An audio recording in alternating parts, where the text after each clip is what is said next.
지금 정부의 논의는 뭐냐면 종부세도 부자 세금이 있고 징벌적이야? 네네. 없어요. 상속세? 없어요.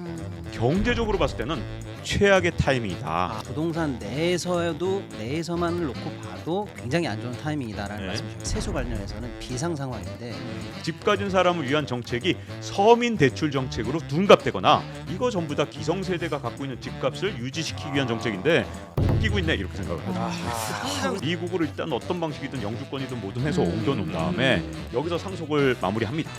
그런 다음에 다시 한국으로 돌아와요. 그러고 나서 건강보험은 한국이 훨씬 좋거든요. 그러니까 양쪽으로 진짜 꿀 빠는 거죠. 지금 이거 네, 저희가 이렇게 치열하게 또 정치 토크를 한 것도 어찌 보면 결국은 국민의 삶을 누가 더 낫게 할 것이냐 이거 이제 알아보자는 거 아니겠습니까? 자, 그래서 오늘은 이 문제 국민이 어떻게 하면 더 잘 살 것인가 누가 또 어떤 논조로 더 잘 살게 하는 방법을 알려줄 것인가 요 얘기를 한번 좀 해보도록 하겠습니다. KBS 경제 전문 기자에서 이제는 백수가 되신 거죠. 백조? 백조가 대신 네 우리 박종훈 박사님 일단 어서 오시고요. 네, 안녕하세요. 네 오랜만에 뵙습니다. 네 오랜만에 뵙네요. 잘 지내셨죠? 네. 뭐 하셔요 근데 요즘에? 요즘에 뭐 유튜브 박종훈의 지식한방 또 이렇게 광고하라고 일부러 주시는군요. 특별한 네. 일이 없으시군요. 자, 박정우 기자님, 근데 너무 제가 또 좋아하는 워낙 또 설명을 잘해주세요. 친절하게 잘해주시니까 기대 좀 해보겠습니다.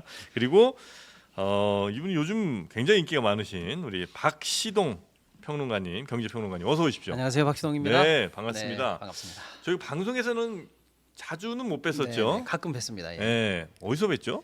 매불쇼에 제가 출연을 아, 했었죠. 그랬습니까? 예, 예. 아. 그리고 뭐 크게 임팩트는 없었던 것 같은데. 잘 지내셨죠? 잘게 네.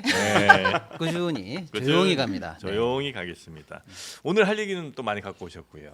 그 제가 너무 존경하는 우리 네. 박 기자님께 네. 얹어가려고 하는 생각이 좀 있습니다. 얹어갑니다. 네. 가장 효율적이죠 사실. 잘 얹어만 간다면. 네. 그리고 요즘에 돈 문제에 관심이 많아졌습니다. 우리 이상민 크리에이터 어서 오십시오. 안녕하십니까. 경제 얘기하면 또 제가 빠질 수가 없죠. 내 얘도 747이었잖아. 4만 달러 됐잖아. 4만 달러는 아직 안 됐잖아요. 됐나? 안 됐나? 근처까지 갔죠. 근처. 그때까지 돌아오겠습니다. 네, 우리 이상민 네. 크리에이터 그리고 역시 요즘 뭐 집 사는 것 때문에 고민이 많으신 걸로 알고 있습니다. 우리 예? 신영 기자님 어서 오십시오. 무슨 이사 문제 때문에 아, 고민이 좀 많아요. 네네네네. 좀 배워가겠습니다. 네. 네네. 개인적으로는 전 박종훈 기자님 팬입니다. 아 그래요? 제가 국민연금에 분노하고 이 네. 개혁 문제에 대해서 굉장히 분개하고 있던 국민연금. 그 단초를 네. 박종훈 기자님께서 주셨습니다. 박종 기자님 예전에는 안 그러셨는데 네. 요즘 이제 회사 나오고부터는 굉장히 사람이 선동을 잘 하시더라고요. 분노의 프로파간다를. 네네네네. 선동 안 하셨거든. 가만있어 봐. 그러면 제가 뭐 하고 있는지 다 보셨다는 거네요. 에헤이. 어유 관심 감사합니다. 네, 고맙습니다. 네. 제 구독자입니다 저는. 그래요? 네. 그러니까 이상민 크리에이터는 국민연금이 제일 지금 열을 많이 받아 있고요. 그 다음에 하나는 이제 어쨌든 이상민 크리에이터도 이제 집을 요즘 알아보고 있어요. 근데 집값이 너무 올랐으니까 그죠? 네네네. 어디 뭐 살 수가 없다는 게 이제 요즘 큰 불만 중에 하나거든요. 일단 지금 사도 됩니까? 여기도 약간 좀 신영 기자도 요즘에 이사를 또 어디를 가야 되는데 결혼이라든지 이런 걸 꼭 앞두고 계신가요? 결혼을 했는데 네. 뭐 약간 이제 플러팅 하신 변수가 것 같은데 지금. 너무 눈빛이 간절해가지고 나는 지금 당장 결정해야 된다. 네. 이런 메시지를 보내주셔가지고. 자, 그래서 예. 지금 어떻게 괜찮은 시기예요? 지금 원래 이제 오늘 주제는 아닙니다만. 주제는 아닙니다만 그럼 제가 그냥 편하게 예. 개인 사정은 네. 논외로 치고 네. 저점 국면으로 들어가고 있다. 저점 국면으로 들어가 예. 이 가격이 지금 저점 국면으로 들어간다고요? 말 잘못한 것 같습니다. 아. 죄송하겠습니다. 근데 또 핵심 지역들 요새 또 막 계속 오르고 막 다시 그러니까 회복하고 이런 거 아니에요? 들썩들썩해요 또. 쉽게 대답할 문제는 아니었는데 네. 다음에 부동산 다음에 하실래요? 특집 네. 때 제대로 분석해드리겠습니다. 저는 어렵게 편하게 말해주지 마시고 말씀드렸는데. 그냥 사냐 네네. 마냐로만 말해주세요. 들어가요? 들어갈지 말지. 어떻게 박정 기자님은? 이 신영 기자님께 진짜 이게 네. 말씀드리기가 참 어려운 시점이 네. 됐어요. 왜냐하면 다른 것보다도 지금 네. 정책이 네. 지금 올라가는 쪽으로 다 지금 현재 예. 정렬이 돼 있거든요. 예. 아하. 사실은 시장에 그냥 놔뒀으면은 제가 보기에는 떨어질 여기서, 타이밍이었는데. 네, 떨어질 수도 있었거나 아니면 적어도 횡보하는 타이밍이었는데 네. 지금 상황에서 지금 여야 할 것 없이 음. 약간 집값을 올리고 싶어 아니, 하는 것 같아요. 뭔데요 그런 게? 예를 들어서 종부세를 폐지한다 뭐 이런 얘기들이 나오잖아요. 아직까지는 안 했지만. 네네. 그런 건 상관없습니다. 왜냐하면 원래 이런 거잖아요. 모든 건 심리인데 어떤 심리를 줬냐? 네. 총선이 딱 끝나고 나니까 야당이 압승을 했잖아요. 네. 그러면 야, 또 야당이 또 센 거 들고 나오겠구나. 음. 이런 심리가 진짜 시장에 팽배해 있었거든요. 네. 그게 다 숨죽이고 있었죠. 음. 근데 갑자기 야당에서 종부세를 폐지한다는 발언까지 네, 나왔단 네, 말이죠. 네. 이 적당히 조정한 정도가 아니라. 네. 그러면 이제 시장이 그동안 공포, 걱정을 하던 거 이거 하나가 완전히 사라졌거든요. 그러니까 제가 보기에는 정책이 지금 거기다가 이제 여기에 국민의힘에서도 완전히 호응을 했잖아요. 야, 그거보다 여기 얹고 더 하나 더 얹자 이런 네. 식으로 나오고 네. 그러니까 네. 지금 상황에서는 심리가. 심리가 시장에 완전히 올라가는 맞아. 쪽으로 정치권에서 그리고 작년에도 움직였죠. 이렇게 약간 떨어지려고 할 것 같은 느낌이 들 때 작년 초에 그 신생아 대출인가? 아니, 올해가 참 신생아 대출이죠. 예. 작년에 아마 생애 최초인가 하여튼 그거 해갖고 30조 작년 풀고 올해 27조 풀었거든요. 그러니까 이게 어쨌든 그 부동산 가격이 하락을 약간 좀 떠받치거나 아니면 좀 약간 미루는 효과 이런 게 좀 있었던 것 같긴 하더라고요. 제 의견을 조금만 더 자세히 의견 설명드리면 있긴 있으시고요. 있죠. 네. 편한 질문인 줄 알고 편하게 대답했는데 평론가의 의견이 있죠. 인생이 걸렸어요. 제가 저점에 들어간다는 게 지금부터 떨어진다는 뜻이 아니고요. 아. 우리가 뭐든지 살 때 예. 항상 저점에 사서 고점에 고점에 팔아. 그렇죠, 그렇죠. 당연한 거 아닙니까? 예. 근데 진짜 바닥은 지나봐야 바닥인지 알 거 아니에요. 예. 그걸 실제로 확인하기는 어렵습니다만 지금 구간이 바닥 구간에 들어갔다. 지금이? 예. 그러니까 이제는 오른다는 얘기. 약간 상승할 수 있는 여지가 아니 이 보인다. 가격이 어떻게 바닥이야? 아, 모르겠어요. 저는 일단 판단하고요. 그다음에 그래요? 매크로는 그렇게 보고 예. 개별적으로는요. 네. 네. 이런 질문보다 하나를 더 들어가야 돼요. 집값은 어디냐를 먼저 그쵸. 잡아놓으셔야 어디에 살 됩니다. 거냐. 후보지 5개 정도는 정해놓고 예. 물어보셔야 됩니다. 효창공원, 효창공원. 용산이요? DM 드리겠습니다. 네. 용산 쪽 가신다는 것 같더라고요 느낌이. 있는 집 귀한 따님이신가요? 아니. 아, 그거 비싸요? 용산 비싸잖아요. 아니 근데 거 용산에 용산공원에 친구가 산다고요. 친구가 살아서 그 근처에 빵집에 놀러 갔다고 무슨 얘기 하시는 빵집에? 거예요. 빵 먹으러 갔다는데. 빵집이 너무 맛있다는 빵집도 거예요. 집은 집이죠. 아, 예, 네네. 아, 그 빵집이 효창공원 일대 집값에 어느 정도 영향을 미치는 아 진짜로. 아니, 무슨 얘기예요? 무슨 얘기야 지금 전문가들 네네네. 대충 요 정도 톤인 거 아시겠죠? 아, 이런 방송 이런 톤입니다. 그 질문 한번 해도 돼요? 네. 정프로는 왜 집 안 사요? 저요? 네. 안 샀다고 생각하세요? 못 산 거는 아니었을까요? 그래요? 네, 왜냐면 네. 저는 집을 사실 예전에는 진짜 집을 사는 거가 별로 멋있지 않아 보였었어요. 네, 그래서 뭔가 풀병무새. 왜요? 왜? 그래서 내가 이제 저는 예. 계속 이렇게 막 이사 다니면서 그냥 네. 이 집 저 집 이렇게 살아보고 이게 훨씬 더 좋았거든요. 보헤미안이시군요. 근데 한 그렇게 10년에 제가 이사 10번 했단 말이에요. 네. 10년 동안 하고 나니까 진짜 너무 억울한 거예요. 그때 살 걸. 이라고 생각할 때 그때 살 걸. 이제 요거 예 반복적으로 되면서 아 그래도 하나 정도는 사는 걸 한번 생각해 봐야 되겠다. 그래서 이제 언제 살까 타이밍을 재고 있는데 제가 볼 땐 올해 연말부터 내년 요 정도에 한번 제가 경매 쪽 보고 있거든요. 네, 별로예요?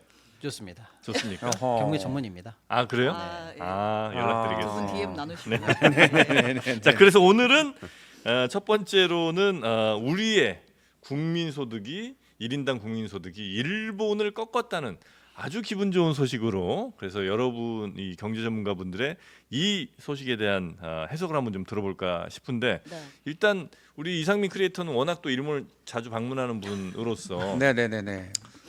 굉장히 일본이 여행하기 좋아졌잖아요. 그렇죠. 환율이나 이런 문제들이. 엔저도 있고, 네. 네. 그래서 실제 가보면 아 이제 소득 수준이 확실히 우리나라가 더 낫다 이런 느낌 좀 듭니까? 저는 일본 안 가봐서 잘 모르겠네요.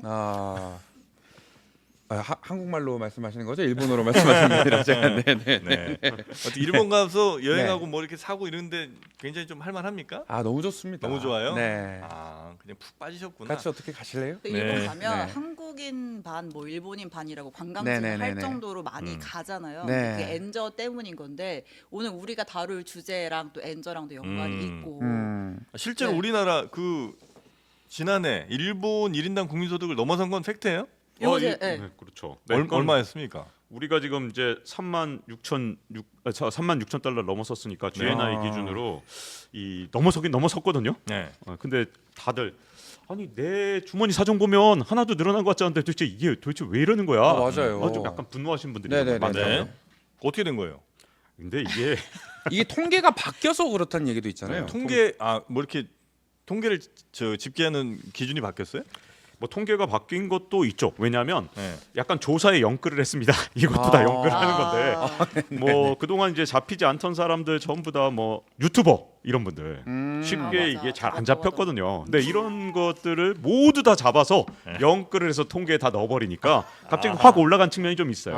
저는 그냥 네. 백수 처리가 됐었어요, 그분들이. 네, 그럴 수도 있었습니다. 근데 그래요? 여러 가지 이제 자영업자들을 늘리면서 새로 늘어난 자영업자 뭐 이런 분들을 막 늘렸는데 이게 특히 이제 뭐 첨단 자영업자라고 할 수 있는 첨단 자영업자. 그렇죠. 그런 분들을 진짜 이번에는 진짜 마음을 잡은 것 같아요. 진짜 끝까지 영끌을 해보겠다. 그러니까 통계적으로는 뭐 이게 맞는 거긴 한데 네. 갑자기 이렇게 통계 기준을 올리니까 아니 내 삶은 하나도 안 좋아졌는데 이게 왜 통계만 이렇게 좋아졌어? 이런 생각이 드는 거죠. 조금 구체적으로 설명을 어, 드리면 네네네. 구체적인 설명. 우리도 가정으로 보면은 가계부를 쓰죠. 예. 네. 그러면 아버지 월급 수입으로 잡고 엄마 월급 수입으로 잡고 이렇게 해서 또 나가는 돈, 뭐 네. 이자, 생활비 다 이렇게 가계부를 씁니다. 회사도 재무제표를 쓰죠. 네. 국가도 뭘 쓰지 않을까? 예. 쓰죠. 네. 예, 그걸 쉽게 말하면 국민 계정이라고 합니다. 국민 계정. 예, 국가의 가계부다 이렇게 생각하시면 되는데, 네.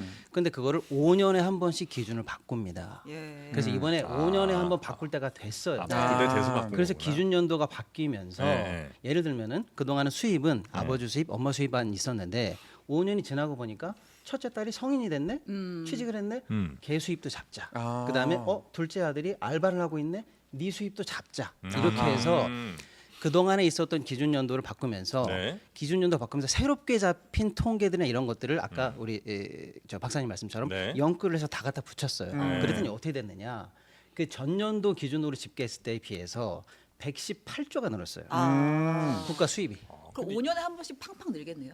아니 이제 아니 꼭 크게 안 바꿀 때도 있고 바꿀 때도 있는데 이번에 박사님 말씀처럼 영끌로 해서 딸 수입, 아들 알바 이런 걸 다 땡겼다 이거죠. 근데 예를 들어서 그러면 네. 기초연금이든 아니면 뭐 노령연금 같은 거 또 받으실 거 아니에요, 사람들이. 네. 그걸 받으면 그것도 수입에 잡혀요? 뭐 왜냐면 사실은 그건 이전 나라, 소득으로 다 네, 잡히죠. 네, 네, 네. 그러니까 나라에서 그냥 이전한 거잖아요, 네, 네. 국민들한테. 네. 근데 사실은 새로운 게 뭐가 막 생겨난 건 네, 아니고 그렇죠. 네. 그냥 준 건데 이것도 어쨌든 소득으로 잡혀서 이것도 우리의 네. 국민소득이 잡혀요? 근데 그렇게 되면 이제 국가의 또 지출로 잡히니까 결국은 이제 상계되는 경우가 많을 겁니다. 대출은. 그런가? 네. 그러니까 그거는 원래 잡혔던 거고 네네네. 이번에 예를 들어서 아까 말씀주신 것처럼 네. 유튜버 옛날에 20년 전에 그런 직업이 있었을까요? 없었죠. 또 뭐 그런 게 뭐가 있을까요? 그런 식으로 해서 5년마다 누락됐던 제가 네. 비유로 했다면 딸 아들 수입 같은 게 없던 게 이번에 잡힌 것처럼 경제 평론가들도 좀 잡아야 돼.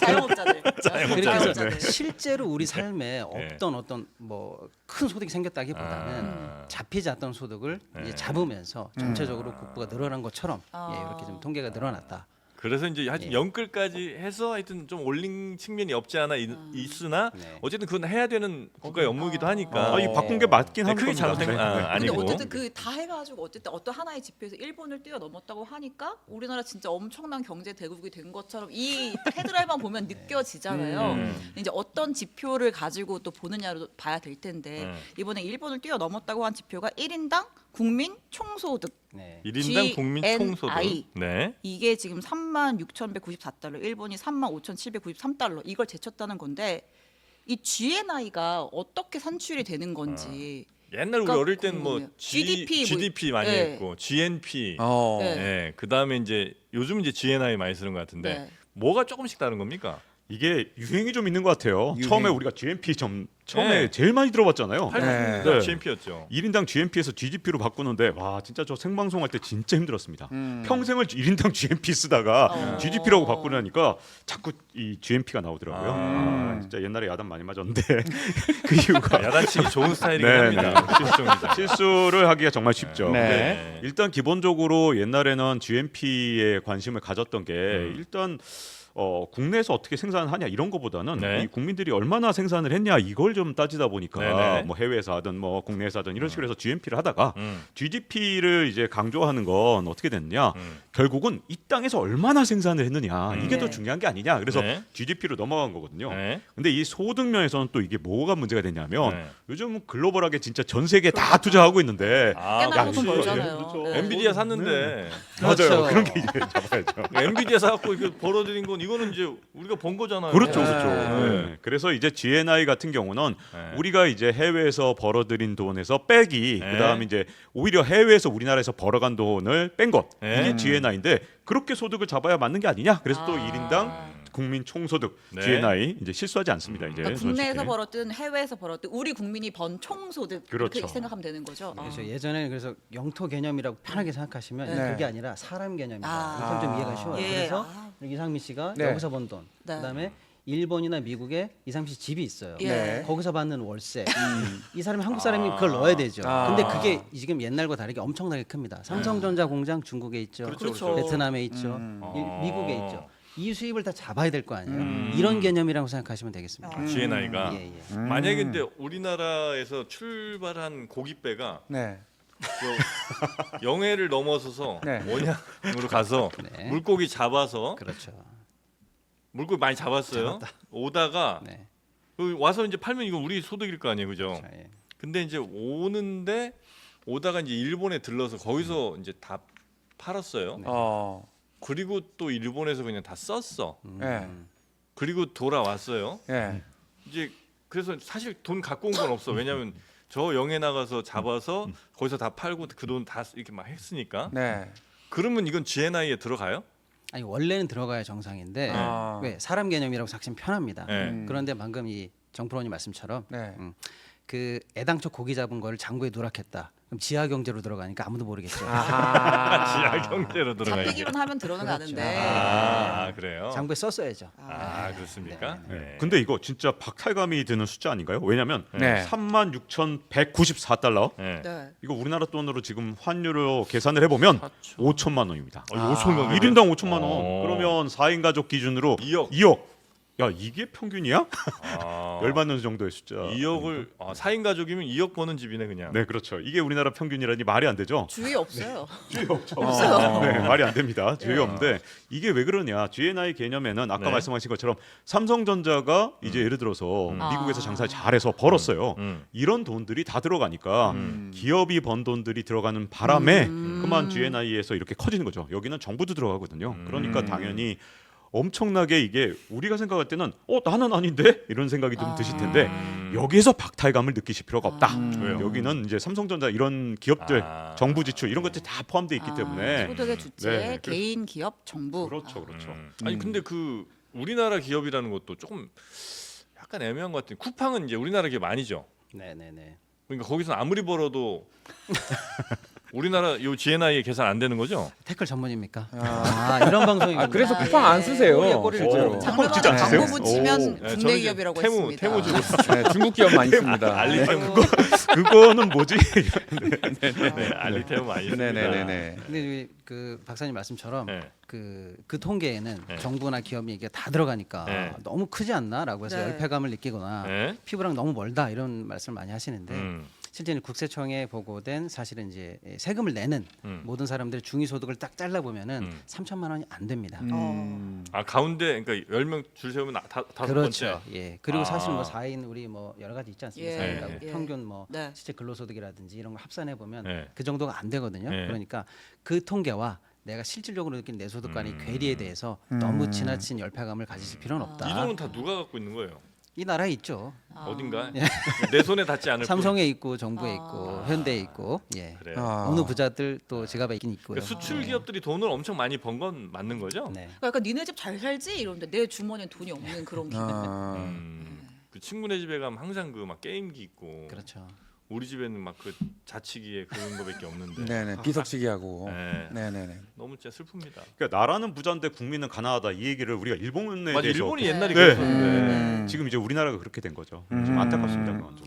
근데 이제 이 문제의 핵심이 우리가 일본보다 사상 처음으로 실질 소득을 앞섰다. 이게 예. 이제 타이틀이었는데 예. 네. 황문희 박사님 말씀처럼 일단 우리가 기준연을 바꾸면서 우리에 대해서는 약간 저 통계 관련해서 좀 늘어난 부분이 있다라는 게 하나고요. 그럼 일본에 대해서는요. 엔저 때문에 이게 달러 환산값이기 때문에 아, 줄었어요. 그러니까 달러 베이스니까. 우리는 사실상 조금 실질은 양쪽이 똑같다는 전제하에 네, 네. 우리는 올라가고 일본은 달러 환산값이 내려가서 이 갭 때문에 우리가 드디어 일본을 앞선 거 아니냐 이런 식의 타이틀이 많이 달렸는데 네. 실질은 그것과 조금 괴리가 있다 이렇게 봐야 되겠죠. 네. 네, 여기에 또 하나 제가 하나 덧붙이고 싶은 게요. 네. 이 GNI에는 아주 특이한 비밀 하나 있죠. 왜냐하면 전체를 뭘로 나눴냐? 인구로 나눈 거잖아요. 예. 근데 문제는 우리나라 같은 경우에 최근에 고령화는 진행되기 시작했지만 일본만큼 진행되진 않았습니다. 아 그렇죠. 그래서 아직도 일본보다 훨씬 젊죠. 음. 그 다음에 합계 출산율은 우리나라 같은 경우에 이제 0.7에서 왔다 갔다 하잖아요. 이제 0.6으로 떨어질 것 같죠. 네. 그러면 아이가 거의 없는 거잖아요. 네. 그러니까 일하는 사람이 전체 인구 대비 가장 많은 상황입니다. 근데 일본은 이미 고령화가 엄청 진행됐기 때문에 고령 인구가 많잖아요. 그리고 합계 출산율도 일본은 우리나라 거의 2배쯤 됩니다. 1.3에서 최근에 1.2로 떨어져서 2배쯤 되니까 아이도 많아요. 네. 그럼 n분의 1 했을 때 어떻게 되느냐? 고령 인구도 많고 아이도 많은데 지금 당장은 우리나라 GNI가 당연히 n분의 1을 하니까 앞선 것처럼 보이지만 시간이 가면 어떻게 되느냐? 자, 일본은 합계 출산율이 떨어졌다는 게 1.2대거든요. 네, 네. 근데 우리나라는 올해 0.6대로 떨어지게 거의 확실하죠. 그러면 시간이 가면 일본에서는 이제 노동 인구가 충분히 공급되니까 이러고 나서 10년 뒤, 20년 뒤엔 어떻게 되느냐? 지금의 GNI가 일본을 앞선 게 사실은 독인 거죠. 이걸 즐거워하면서 야 신난다 할 때가 아니라 큰일 났다. 우리 인구가 지금 일하는 인구가 지금 최대치구나라고 걱정을 해야 됩니다. 아하. 진짜 그 여러 직군들 연끌한 것도 있지만 사실은 지금 전체 인구에서 일하는 사람들이 가장 많을 어찌 보면 우리의 리즈 시절일 수 있겠군요 지금. 네.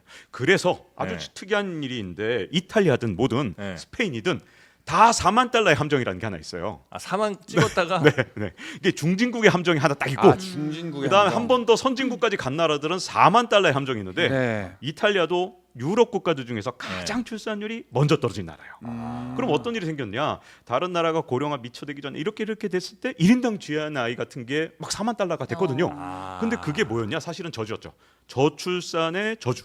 그래서 잠시 4만 달러 찍고 다시 이탈리아 경제가 어떻게 됐냐? 최근 24년 동안 연평균 성장률이 0%가 안 됩니다. 제로 수준 20몇 년 동안. 네, 24년 동안. 그러니까 이게 왜 그러냐? 이탈리아도 2000년에 딱 요 현상을 겪었어요. 예. 그리고 나서 4만 달러에서 점점 떨어져가는 이런 상황이 우리나라도 겪을 수 있다. 이게 문제입니다. 아니 박시동 평론가는 뭐 준비해 오신 거죠 지금? 아 방금 우리 박사님 지금 말씀처럼 지금 이탈리아 얘 들고 막 지금 너무 네네네네. 좋잖아요. 침대 방금 짚고 제가 해야죠. 그 환율 얘기하면서 착시를 경계하라 이런 얘기 했지 않습니까? 아 그거 약간 하나 더 해볼게요. 이 착시 그럼 하나 더 들어갑니다. 레이스입니까? 착시 하나 더 들어갑니다. 여기 너무 무서워. 이거 너무 무서운데 이거? 아니 이렇게 준비 잘 해오셨는데. 네, 왜냐하면 지금 보세요. 실질은 크게 달라진 게 아닌데 통계를 통해서 우리 경제가 굉장히 좋아진 것처럼 수입이 많이 잡힌 느낌이다 네. 이렇게 보시면 된다고 했잖아요. 실제로 이번 통계를 통해서 그동안 우리가 국가적으로 여러 가지 경제 정책을 하는 데 있어서 상당히 중요하게 작용했던 원지표들이 많이 바뀌었어요. 네. 국가 채무도 바뀌었고요. 네. 가계 부채도 바뀌었습니다. 네. 그래서 사실은 그런 지표를 보고 네. 우리나라 국가 채무가 굉장히 위험한 단계로 가고 있구나. 예. 또는 GDP 대비 가계 부채가 너무 높기 때문에 전체적으로 부채 관리를 해야 되겠구나라는 정책이 도출돼야 되는데 이번에 통계가 바뀌면서 네. 해당 지표가 양호한 것으로 다 바뀌었습니다. 예. 이게 앞으로 우리가 국가 경제 정책을 함에 있어서 착시를 통한 정책의 혼선까지도 일으키면 안 된다는 시사점을 또 한 번 우리가 발견을 해야 돼요. 방향을 잘못 잡을 수 그렇습니다. 있구나. 예를 들면 국가 부채, 가계 부채도 네. 뭐 지금 우리가 심각하다는 건 다 알고 있는데 예. 이번에 갑자기 GDP 대비 이렇게 여차저차하면은요, 네. 100 밑으로 떨어지는 수치까지 나와버려요. 네. 그런데 바로 이어서 나온 그 다음에 며칠 있다 나온 기사는 또 뭐냐? 물론 전세를 포함한 거긴 합니다만은 네. 전세 보증금을 포함한 4인간 부채를 다 넣어서 가계 부채를 계산해 보면 세계 1등이 또 나왔어요. 근데 그건 전엔 안 넣었을 거 아니에요. 전에도. 아니요, 전에도 넣어서 사실 상당히 높았는데 그러니까 예를 이번에 들면 바뀐 전세- 수치로 넣으면 네. 그 비율이 100 위로 갔다가 100 밑으로 떨어진다니까요. 그러니까 이젠 괜찮다라고 안심할 때가 아니다. 앞으로 이 착시를 오히려 이 착시에 근거한 통계 수치를 가지고 국가 네. 정책이 앞으로 몇 년간 또 바뀔 텐데 네. 이 착시를 경계해야 된다는 겁니다. 알겠습니다. 근데 저는 너무 요거 안 막히나요? 자존심이 상합니다. 좀 예, 약했습니까? 조금 약했던 것 같아. 예, 그러니까 봐봐요. 자, 우리 가이드라인 높네요. 우리 박 기자님 보면 네. 자 중진국의 함정 넘어 4만 달러의 함정 귀에 딱 꽂히잖아요. 4만 달러 말씀 한 번 더 드릴게요. 그럼 제가 아 이거 없는 것 같은데 자꾸 아니야, 쥐어짜는 모르는 남자 쥐어 박시동. 짜면 나옵니다. 또. 진짜만 나와요. 짜- 들어가 보세요. 안 나올 것 4만 같은데. 달러 나옵니다. 네. 이번에 또 타이틀이 뭐냐면 네. 한국은행이 이런 발표를 했어요. 저는 이런 걸 경계해야 된다는 거예요. 네. 뭐냐면 이제 곧 있으면 실제로 우리가 4만 달러 시대를 간다라고 희망 섞인 멘트가 달려 있어요. 나는 한국은행이 그런 발표하는 것도 좀 마음에 안 들긴 아, 합니다. 왜요? 지금 왜요? 맞아? 아니요. 가야죠. 일단은 그렇죠. 네. 통계만 정확히 내면 되는데 한국 네. 사람 맞습니까? 4만 달러 가야죠. 자, 좋아. 바뀐 통계를 가지고 네. 새롭게 시뮬레이션에서 네. 구호 계열로 다시 해보잖아요. 맞아. 그러면 이 추세로 갔으면 애저녁이 넘게 돼 있어요. 그러니까 지금 바뀐 거 가지고 이제 우리 경제가 잘 되고 있으니까 새롭게 4만 달러에 간다는 희망이 아니고요. 네. 원래는 이번에 바뀐 기준 연도의 계산법으로 했으면요 애저녁이 들어갔어야 되는데 지금 못 가고 있다라고 안 좋게 해석이 돼야 된다라는 건데 외려 희망 섞인 멘트를 주면서 곧 우리가 4만 달러에 진입한다라고 착시의 이런 왜곡 해석까지도 멘트를 달았다. 이런 부분까지 예. 얘기합니다. 저는. 통계라는 게 진짜 사람들 선동하기가 가장 좋은 것 같아. 뭔가 이게 숫자들이 막 나오고 하면 아 그런가 하고 나도 모르게 자꾸 이렇게 넘어가게 되거든요. 근데 그 통계 함정 요걸 우리가 좀 잘 그리고 GDP 개념, 국가 경제 규모 관련해서도요. 한때 네. 우리가 G8, G10 이렇게 얘기하다가 네. 사실 지금 매년 급전직하하면서 현재 13위까지 떨어졌나요? G13 예, 예. 세계 10위 안으로 들어가고 G10이다 이렇게 얘기했는데 13위까지 떨어졌거든요. 매년 떨어지고 심지어 전쟁하고 있는 러시아보다도 밀리고 이렇게 밀리는 상황인데 네네네. 올해는 멕시코에도 밀렸거든요. 네. 그런데 바뀐 통계를 잡잖아요. 다시 순위가 올라갑니다. 아하. 이런 걸 그럼 경계해야 G7 되는 되는 거예요. 거예요. 아 멕시코 참 얼마 전에 다녀오지 않으셨을까요? 멕시코. 우리 신혜영 기자가 네. 네, 멕시코 취재 한번 또 다녀왔습니다. 아, 예, 멕시코 칸쿤이요? 다녀왔습니다. 네. 뭐 멕시코 시티로 네, 들어갔다가 시티. 트러플 칸쿤까지 찍고 특파원으로 왔습니다. 다녀왔습니다. 네. 네. 그래서 그 열기구도 타고 오셨잖아. 네네네네. 네. 잉카 문명 느끼고 왔습니다. 아즈텍 문명을 느끼고 왔죠. 멕시코가 지금 우리나라 넘어요? 예. 뭐 GDP로? 예, 하나 위로 올라갔습니다. 멕시코가? 예. 거기 노동인구가 진짜 많던데. 인구는 많죠. 예. 근데 예. 통계를 바꿔서 네. 다시 우리가 다시 이겼어요. 우리가 올라갔어요. 아 그래요? 그러니까 아 통계입니다. 네. 이런 걸 경계해야 이겼습니다. 된다는 통계로. 겁니다. 우리가 멕시코도 이겼고 세계 뭐 G10도 다시 올라가고 네. 4만 달러 내일 모레다. 나는 이 모든 착시들을 경계해야 된다. 인구 좀만 더 줄이면 더 올라갈 수 있을 것 같은데. GNI. 이게 정신 승리도 아니고. 근데 지금 여태까지 우리가 본 거는 이제 두 분 말씀 다 이제 종합해보면 네. 이 GNI라고 하는 지표는 이제 개인과 기업과 우리 정부와 나라가 벌어들인 돈이다. 뭐 착시는 있지만 어쨌든 이러한 지표가 나왔다라는 건데 그 우리 먹고 살기 어렵다고 하는데 진짜 이렇게 잘 나오는 거 맞아? 진짜 이 의문이 있는 거고 네. 그럼 실제로 우리가 정말 뭐 힘들다고 징징인 건지 아니면 진짜 힘든 건지를 볼 수 있는 지표들도 있을 거 아니에요. 뭐 예를 들면 뭐 가계의 가처분 소득이라든지 이런 거는 좀 어떤지. 네. 실질적으로 우리의 삶을 좀 나타내는 지표 이런 것도 있을 거 아닙니까? 있죠. 실제로 이제 우리 가처분 소득 월평균 값을 뭐 여러 통계로 봅니다만 네. 대충 400만 원 언저리인데요. 네. 가장 의미 있는 건 뭐냐면 지금 7분기째 사실은 물가가 소득보다 더 오르고 있거든요. 그래서 물가가 소득을 앞지르고 있다. 예, 실제로 가처분 소득으로 이제 내가 살림살이가 나아졌다고 못 느끼는 단계에 네, 네, 네. 모든 국민들이 들어간 게 7분기가 들어갔다. 네. 이렇게 보시면 되고요. 특히 이제 소득분위 1분위, 5분위가 있는데 가장 낮은 분위에 계신 분들은요. 네. 적자 국면에 들어갔고요. 실제 이제 물가나 이런 걸 고려해 보면 우리 임금과 물가를 고려해 보면 지난 분기, 이번 분기 합쳐서 네. 실제로 우리 가계는요 역성장 국면에 들어갔다 이렇게 보시면 되겠습니다. 그러니까 나는 지금 가만히 숨만 쉬어도 소득보다 나가는 돈이 많은 상황인데 예. 내가 가난해지고 있는데 이런 화려한 장밋빛 국가 착시 통계가 네. 와닿지가 않죠. 그러니까 이럴 때일수록 이제 커피 한 잔 사 먹는 것도 너무 비싼 거예요. 이제 네. 그냥 예전에는 뭐 예전까지 안 가더라도 보통 한 4천 원 요 정도가 이제 보통 아메리카노 한 잔 정도 가격이잖아요. 네. 요즘에는 뭐 무슨 스페셜티 어쩌고 해갖고 너무 비싼 커피도 많고 어, 그래서 이제 읍천리 커피를 다시 한번 여러분께 말씀드리고 합리적인 가격에 여러분 네. 모시고 있습니다. 카메라 이렇게- 어딥니까? 예, 이 네. 맛있는 커피가 이 가격에 가능할까 싶긴 한데 말이죠. 근데 자, 하나 외롭지 않은 게 있습니다. 외롭지 않은 게 있습니다. 왜냐하면 일본이 아까 우리나라 7분기라 그랬잖아요. 일본. 일본도 네. 한 23개월째 실제 소득이 줄어들고 있다. 다행입니다. 그래서 외롭지 않다. 일본이 되셨어요. 일본 성장률 작년에 엄청 좋았다고 막 난리도 아니었잖아요. 네. 그때도 끊임없이 실질 소득이 줄어들고 있었다. 아, 그래요? 네, 그래서 일본은 우리- 물가는 안 오르잖아요. 물가 오르고 물가 올라요. 있습니다. 일본도? 네, 그냥 엔저여서 우리가 체감을 못 하는 거지. 물가는 네. 올라요. 일본. 아, 그래요? 네. 물가 왜 한참 일본 뭐 안 오른다고 막 20년째 수입하는 수입품 물가가 그렇죠. 오를 거 아니에요. 일본도 일본이 경제가 많이 안 수입하는 좋습니다. 거니까. 일본도. 네. 일본도 물가가 좀 올라가고 네, 있군요. 네. 그러니까 우리가 가면 굉장히 싸게 느껴지죠. 네, 식료품이나 이런 거는 좀 저가에 있는데 음. 이제 자동차나 이런 산업 쪽으로 가면 굉장히 아, 안 좋습니다. 일본 전문가입니다. 일본 통입니다. 일본 대단합니다. 통이야. 야마모토입니다. 식료품도 마찬가지니까 네네네. 제가 무슨 기사를 봤냐면 네. 일본의 무슨 학교에서 소고기 급식을 못 한다는 거예요. 아, 소고기 미국산 소고기가 수입 단가가 너무 올라가서 와규 먹으면 되잖아. 막은 더 비싼 또 거 이게 개념 없는 아, 말을 바로 말이 양 때문에 빵이 됩니까? 없으면 그렇습니다. 네네네네. 미국산이 비싸면 와규를 먹어라.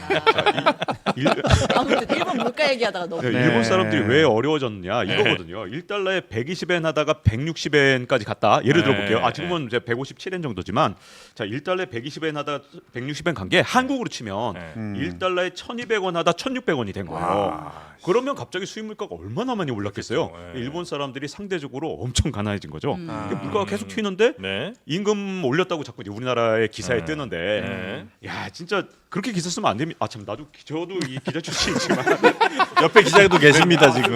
이렇게 기사 쓰면 안 되는데 네. 일본에 대해서 자꾸만 네. 잘못 알고 있는 게 뭐 춘투 때 뭐 15%까지 올린 임금이 있다는 둥 뭐 이러는데 네. 일본에서 이제 대기업 기준 300명 이상 뭐 이렇게 잡는데 그렇게 네. 잡으면 안 되고 일본에서 한 3,000명 이상 기업들 이렇게 대기업을 잡았을 때 네네네. 일본 사람들 중에 기껏해야 한 7에서 8% 정도만 대기업을 다니는데 춘투 때 임금 올렸다는 건 그 대기업 사람이고 아. 나머지 3,000명 이하 이러면 다 중소기업, 중견기업이잖아요. 아, 그렇겠죠. 여기 임금 하나도 안 올랐어요. 그러니까 아, 그래요? 실질 소득이 못 올라서 일본 사람도 요즘에 우리하고 굉장히 비슷하다 상황이. 아하. 근데 우리보다 더 극단적이죠. 120에서 160 갔으니까. 아 그래요? 아. 그나마 우리가 조금 더 낫네. 일본도 실질 임금을 우리 한번 계산을 해봤어요. 예, 예, 예. 그랬더니 대충 228만 원 나옵니다. 평균이요. 아, 그 평균이? 예, 그리고 1년 전보다 임금은 2.1%가 올랐는데 네. 물가를 고려해 보면 여기도 역시 마이너스입니다. 어. 그러니까 일본도 국민 상황은 비슷해요. 네네. 좋지 않습니다. 네. 마음이 아프네요. 뭐야? 이상민 뭐야? 왜 마음이 아파요 갑자기 거기서? 얘를 어떻게 오사카로 보내야 됩니까? 어떻게 해야 됩니까? 사포로로 보내주십시오. 네. 예. 여튼 그래서 우리나라가 1인당 국민소득을 일본을 좀 넘어서긴 했지만 이거는 일단 통계적인 이슈가 좀 있는 거고 그다음에 일본 소득보다 물가 상승률이 더 높고 그렇죠. 여기 우리 이자도 너무 올라가지고 그런 이자? 거 있지 않아요? 이자? 가처분 소득이 줄어요. 그래서 돈을 빌리지 마요. 대단한데요. 말이 소고기가 정교하네. 비싸면 와규를 먹어라. 이자 내기 싫으면 빌리지 마라. 네. 명쾌합니다. 정말 네. 간단하게 살아가는 부럽습니다. 없는 대로 사는 네. 겁니다. 네. 하여튼 진짜 물가는 어마어마하게 오른 것 같아요. 네. 제가 밀키트 있죠, 밀키트. 네. 그걸로 제가 요즘 떡볶이 몇 개 이렇게 주문해서 먹었는데 네. 아, 진짜 떡이 6개 들어있어. 아. 6개, 6줄에 너무하네 진짜. 6개 너무 뭐 어려. 슈링크플레이션이라고 그러나요? 네, 시링크. 예, 이게 원래 있던 봉지에서 점점 과자 개수도 줄고. 양은 줄고. 예, 이게 초코파 아니지. 하여튼 뭐 이렇게 빵 뭐 이런 것들도 네. 점점 양을 줄여갖고 가격은 별로 안 오른 것 같은데 양이 줄어서 짜증나는 상황들. 예, 이런 것들이 좀 많이 있는 것 같습니다. 혹시 저 경제 또 전문가시니까 가장 요즘 드신 것 중에 좀 비싸다. 아 이건 너무 충격적이었다 하신 그런 것도 있으면 하나씩만 말씀해주고 다음 이슈로 넘어가겠습니다. 제가 워낙 검소하게 살았어요. 네. 저는 특별하게 비싼 게 요즘 생각나는 게 없는데요. 아 좋습니다. 네. 자, 그럼 거의 돈을 안 씁니다 지금. 최윤경 기자랑 궁합이 좀 잘 맞을 것 같아요. 최윤경 기자도 없으면 안 써. 네, 안 씁니다 그냥. 네네네네. 선배 긴축으로 제가 갑니다. 물어봤어요. 선배는 100억 있으면 뭐 할 거예요? 난 100억이 필요 없어. 아 그래요?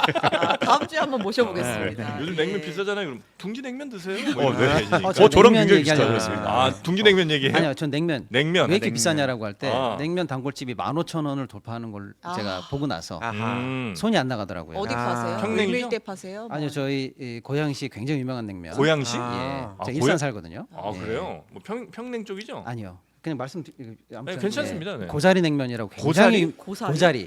고자리에 그대로 있는 냉면집이다. 고자리 냉면. 고자리 냉면. 굉장히 유명한 냉면집이 있거든요. 아, 줄 서야 됩니다. 데드 포인트 냉면이라는 거죠. 그러니까 그 자리에 계속 계시는. 그렇죠. 아 고자리 냉면. 아. 거의 뭐 회냉 쪽입니까? 비빔 이게 물냉인데 약간 그 비빔이 센. 아 약간 하이브리드형. 아. 네 그런 냉면이군요. 네. 맛있어요? 굉장히 유명한 집이에요. 그러나 15,000이 넘어가면서 이제는 손절이다. 사장님 죄송합니다. 손절까지는 아니고요. 네. 예. 손이 좀 돌아가더라. 손이 좀 그때 좀 느꼈다 이런 거죠. 예. 네. 자, 이렇게 물가는 많이 올라가고 있는 상황에 이제 세금을 깎아주자는 얘기들이 점점 정치권에서 많이 나오고 있습니다. 네. 종부세도 뭐 깎아주자고 또 뭐 있죠? 우리 저 신혜영 기자님.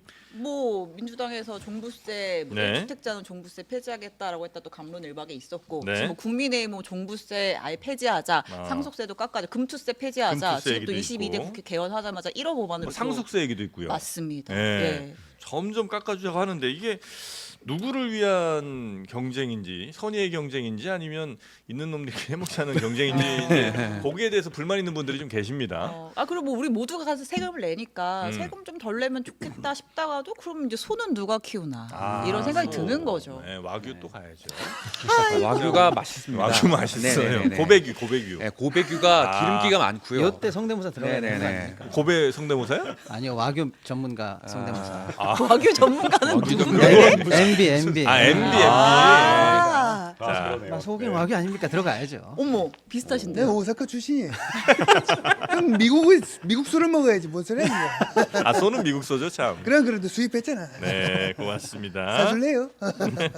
자, 그래서 네. 세금 지금 이제 깎아주겠다고 하는 게 뭐 대표적으로 이제 종부세 같은 경우는 집 없는 사람들 입장에서 보면 야, 저 얼마 되지도 않는 저 세금을 그걸 또 깎아준다고? 그럼 집 없는 참 짜증이 난다. 이제 이런 생각이 들기도 하거든요. 종부세를 일단 다들 여기는 아마 안 내실 것 같고. 잠깐 박시동 평론가 약간 좀 않는 분이 한분 약간 계십니다. 흔들리시는데 혹시 내시나요?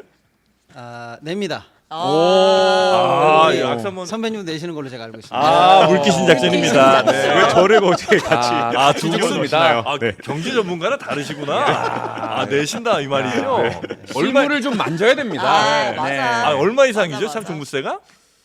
저는 안 돼서 모른다고 하면 안 12억, 되겠죠. 12억. 네. 빨리 하세요. 네, 솔직하게 고백해서 저는 원래 근데 사실은 고등학교를 이제 그 비싼 데에서 나왔어요. 그래갖고 계속 거기 살다 보니까 파라군에서 네, 나오셨군요. 네. 그래서 이게 확실히 다르네. 부에 이 뭐랄까 이게 계속 세습? 아니 근데 고등학교를 나온 거는 부모님 집에 살 때 파라군이었던 거고 지금은 네, 뭐 독립생계를 계속- 유지하시는데 네, 계속 살고 있는데 그래서 이제 어떻게 보면 제가 여기에 대해서 더 말할 수 있다 아니, 이런 그러니까 생각이 물- 듭니다. 물려받으신 마음껏 거예요? 말할 수 있다. 네, 물려받으신 네 거예요? 물려받은 집을? 거죠. 네. 상속 때 내셨어요? 네네. 저희 사실 아버지가 일찍 돌아가셨어요. 아. 대학교 때 일찍 돌아가셔서 나쁜 얘기를 또. 근데 문제는 얘기로 가네. 자, 어쨌든 중요한 건 이 상속이든 아니면 여기에 대해서 제가 할 말이 제가 어떻게 보면 떳떳하게 말할 수 있지 않을까. 그래요? 그렇죠. 내는 않습니까? 사람이니까. 뻔뻔하게. 뻔뻔하게. 네. 근데 사실은 저는 종부세 구조가 지금 잘 돼 있다고 생각은 안 합니다. 이게 사실 좀 손을 봐야 되는 부분들이 있어요. 처음에 종부세가 만들어졌을 때는 저는 그래도 깔끔했다고 생각하는데 예. 원래 세금이라는 게 복잡해지면 복잡해질수록 여러 가지 문제가 많아지거든요. 맞아. 세금은 단순하게 하는 겁니다. 맞아. 선진국일수록. 제 얘기가 그겁니다. 네. 네. 근데 이걸 가장 복잡하게 만든 게 언제냐? 사실은 지난 정부 때 만들어졌잖아요. 아주 복잡하게. 그래서 일반 주택, 뭐 다주택, 1주택 이렇게 만들었는데 그러니까 원래는 네, 종부세가 그 노무현 정부 때 이제 만들 네, 네. 때 그때는 좀 심플했었어요. 심플했었죠. 아주 심플했습니다. 그냥 얼마 이상이면 종부세 네, 이렇게 됐죠. 그리고 뭐 다주택자네 아니면 1주택자네를 구별하지 않았거든요. 네, 네. 근데 문제는 이걸 구별하기 시작하니까 똘똘한 한 채 나오고 막 그래서 저는 이 구조 자체가 뭐 반드시 손을 봐야 되는 것 같긴 한데 문제는 왜 이 시점이냐 이게 문제죠. 왜냐하면 박시동 평론가님도 말씀하셨지만 지금 바닥을 찍고 올라가는 시점이라고 우리 거시경제상 그렇게 말씀하셨는데 여기에 동일하든 안 하든 중요한 건 네. 지금 집값에 분명히 이상 신호가 있습니다. 다시 튈 수도 있는 상황이에요. 그런 상황에서 굳이 지금 이걸 논의하게 되면 무슨 문제가 생기냐면 네. 저는 우리나라 부동산이 잘하면 연착륙을 하겠다 이렇게 생각하고 있었거든요. 네. 왜냐하면 저는 우리나라 부동산이 결국은 착륙을 하는데 이걸 부드럽게 소프트 랜딩을 해서 연착륙 시키면 정말 좋겠다라고 생각을 했죠. 일본 같은 길을 가면 안 된다. 네, 정착륙을 네, 하면 네, 네, 안 되니까. 근데 여기서 다시 한번 바람을 불어넣잖아요. 그러면 터질 가능성이 굉장히 커지거든요. 그러니까 이게 손을 봐야 되는 세금이라고 해서 이 시점에 봐야 되느냐 이게 문제죠. 왜냐하면 경제는 타이밍인데 저는 경제적으로 봤을 때는 최악의 타이밍이다. 지금이 네. 근데 지금 하는 게 보면 종부세 이게 아까 신 기자님도 말씀하셨지만 딱 이런 느낌이에요. 자 일단 야당에서 하나 딱 까니까 그래 하나 받고 두 개 받고 네 개 더 이렇게 지금 현재 도박하듯이. 전쟁, 그래서 전쟁. 카지노냐 여기까지 생각이 좀 드는데 지금 마치 서로 경쟁하는 거잖아요. 네. 표 계산만 지금 하고 모든 정책들이 나오고 있는데 대한민국 경제를 좀 더 거시적으로 그리고 좀 더 긴 안목으로 봤을 때는 네. 소프트 랜딩을 할 마지막 기회를 지금 지금이- 버리고 있다. 아. 이러면 이제 하드 랜딩 할 수밖에 없다. 저는 그렇게 생각합니다. 지금 이제 원래는 부동산 가격이 서서히 빠져가는 정상적인 궤도로 가려고 했는데 여기서 이제 여야 정치인들이 막 그 세금 깎아주겠다는 요 카드 내밀면서 오히려 더 올라가는 그러니까 그래프가 좀 바뀌는 상황이 오고 만약에 이렇게 되면 나중에 크게 꺾여서 절벽으로 떨어지는 완전히 이제 버블 꺼지는 그런 상황이 이제 올 수도 있다. 네, 그 걱정 이제 걱정입니다. 하신다는 네. 거죠. 저도 이제 박사님 말씀에 100% 동의하는데 네. 방금 말씀 주신 것은 부동산 내에서만을 놓고 봐도 굉장히 안 좋은 타이밍이다라는 네. 말씀 주셨고요. 저는 이제 국가 경제 전체로 봐도 지금이 굉장히 안 좋은 타이밍이다. 이 감세 논의가. 아 그래요? 왜냐하면 뭐 누구나 아시겠지만 작년에 워낙에 떠들썩해서요. 네. 작년에 천문학적인 56조 세수 결손이 났던 해거든요. 네. 그 여파가 일파만파입니다. 이거 제가 볼 때는 한 5년 이상 우리나라에 굉장히 큰 여파를 미칠 상황인데 결손이. 예. 근데 네. 올해는 어떠냐? 올해 최소한 10조 현재 네, 기준으로요. 보통 이 기준으로 쭉 계산해 보면 30조 이상 올해도 세수 결손이 난다는 거예요. 아, 그래요? 예. 즉 국가 전체는 어떻게 움직이는가라는 한 단위로 보자. 뭐 개인적으로 당신 세금이 좋아 나빠 이런 거 말고요. 국가를 운영해야 될 거 아닙니까? 네. R&D 안 합니까? 뭐 사회 투자 안 할 거예요. 사회복지 안 하고 교육 안 합니까? 해야 되는데 진짜로 지금 현재 세수 관련해서는 비상 상황인데 지금 어쨌거나 저쨌거나 금투세든 종부세든 상속세든 감세 논의를 한다는 것은 대안이 없을 경우에 국가 살림이 실제로 보면은 거의 절망적인 나락으로 가는 상황이기 때문에 네. 아주 안 좋은 타이밍이다 이렇게 좀 생각이 듭니다. 여기에 하나 더 제가 붙이자면 지금 여야의 모습과 비슷한 것 같은데 하나씩 좀 더. 하나 받고 종부세 하나. 네. 하겠습니다. 우리나라 지금 경제 상황이 어떠냐? 네. 어쨌든 깜짝 성장을 했습니다. 1분기에 1.3% 한국은행 총재가 놀랐을 정도니까요. 분기 성장률이 1.3%. 맞아요. 거기다가 우리나라 지금 실업률이 2.8%입니다. 야 이렇게 실업률이 낮아? 이런 생각이 들 정도로 굉장히 내가 낮아요. 잘했잖아 그거는. 아니 잘했다고 이런 그럼 거는. 100명 중에 3명만 논다는 시추를 거예요? 제대로 해야지 이런 거는. 아, 또 시추로 갑니까? 시추해야지 이런 거는. 바로 등장하시는군요 이럴 때. 그래서 기분이 좋네. 한잔해야 되는데 일단. 거기다가 수출도요 계속 안 좋아지다가 지난해 하반기부터 점점 좋아지면서 네네네네. 지금 두 자릿수까지 늘었어요. 네. 자, 이 말씀 왜 드리느냐? 네. 우리나라 경제 상황이 지금 나쁜 편이 아니라는 거예요. 음. 제가 보기에는 꽤 회복이 되고 있는데 아. 근대 세수 결손이란 말이에요. 아. 자 그러면 우리나라 세제에 지금 문제가 있다는 거죠. 구조적으로 우리가 지금 적자를 보는 그런 방식으로 지금 세출은 마음껏 하고 그다음 세입은 지금 현재 제대로 안 되는 상황이잖아요. 네. 경제가 차라리 나쁘면 네. 경제만 좋아지면 돼라고 생각하면 되잖아요. 아, 근데 이보다 좋을 수 없다고 지금 정부에서 자랑하고 있는데 저는 물론 동의는 안 하지만 네. 그런 상황에서 이 정도다. 그리고 앞으로 더 좋아질 가능성이 제가 보기에는 없거든요. 지금 반짝했다고 보는데 근데도 세수 결손이 지금 역대급이란 말이죠. 그게 문제죠. 두 분이 이제 거기에 동의를 하시고 같은 말씀 주니까 제가 그럼 반대 얘기를 좀 하면 네. 예를 들어서 작년에 그렇게 세수 결손이 생긴 거는 물론 이제 여러 뭐 세수들이 조금 생각보다 안 들어온 것도 있지만 가장 큰 부분은 결국은 반도체 회사들 우리나라 삼성하이닉스가 우리나라 법인세 거의 뭐 몇 퍼센트를 차지할 정도로 어마어마하게 세금을 내는 회사잖아요. 근데 이제 작년에 거의 처음까지 한 몇십 년 만에 하여튼 마이너스가 나면서 이제 세금을 못 낸 거 아니에요. 법인세를 내지를 못하다 보니까 거기서 이제 십몇 조 이상의 이제 세수가 안 들어오고 그렇게 이제 빵꾸 난 것들이 작년 얘기를 하면 이제 올해는 그 작년에 마이너스에서 올해 이제 반도체 경기가 꽤 살아나면서 올해는 이익도 꽤 날 거고 세수가 거기서 꽤 들어올 거라면 작년처럼 그렇게 세수 빵꾸는 안 나지 않겠느냐. 이 작년에 사실 났던 56조의 세수 결손에 대해서 이제 평가가 뭐 미시적으로 들어가면 좀 다를 수 있겠습니다만 네. 대략적으로 말씀드리면요. 말씀 주신 것처럼 경기 침체라든지 반도체라든지 기업 자체가 좀 힘들었던 부분 네네네네. 그걸로 대충 한 절반 정도로 봅니다. 그래서 실제로는 SK 하이닉스나 삼성 같은 네네네. 대기업에서 법인세를 하나도 안 냈어요. 네네네. 그리고 초유의 사태까지 났거든요. 이득을 못 냈으니까. 그렇죠. 네. 그러니까 그 자체가 네. 하나 있었고요. 경기 침체의 원인으로 보는 게 한 30조 네네네. 대로 보고요. 나머지는 감세의 영향으로 봅니다. 종부세 감세, 근데 법인이 이익을 못 낸 거 말고요. 네. 법인세 자체를 또 감세해줬어요. 그럼 감세의 영향을 한 20여 조 이상으로 봅니다. 네. 그러니까 그 원인도 한 번 더 들어가 보면 감세 정책으로 인한 파급력도 분명히 있는 건데 네네. 그렇다면 말씀 주신 것처럼 이 두 가지 원인이 다 있다라고 우리가 냉정하게 현실 인식하면 네. 기업이 좋아지고 뭐 점점 더 이득이 나서 이제 법인세가 좀 올라간다 치면 이거는 그럼 어떡할 거냐? 이것도 나머지는 그러면 좀 감세에 감세 의한 부분에 대한 것도 펑크는 어떡할 거냐? 이런 상황이 계속 구조적으로 안 좋아진다면 원복을 하든지 대책이 나와야 되는데 감세에 지금 추가 감세 얘기를 계속하고 있거든요. 예. 네네네. 그 거기에 이제 가장 큰 문제가 이제 반도체 경기가 네네네. 살아날 수도 있고 아닐 수도 있고 우리가 미래를 정확하게 알 수는 없죠. 근데 예. 중요한 게 하나 있습니다. 뭐냐면 우리나라 기업들이 요즘에 어디다 다 투자를 하느냐? 전부 미국에 투자하고 있잖아요. 우리나라에서 지금 네네네. 앞으로 차세대 산업, 네네네. 반도체, 배터리 이런 게 다 투자를 하는데 미국에 공장 이게 세우고. 두 가지 문제를 다 만들어내는 거예요. 우리 환율이 왜 갑자기 1,380원이 갔느냐, 1,370원, 80원. 잘 생각해 보시면 제가 옛날에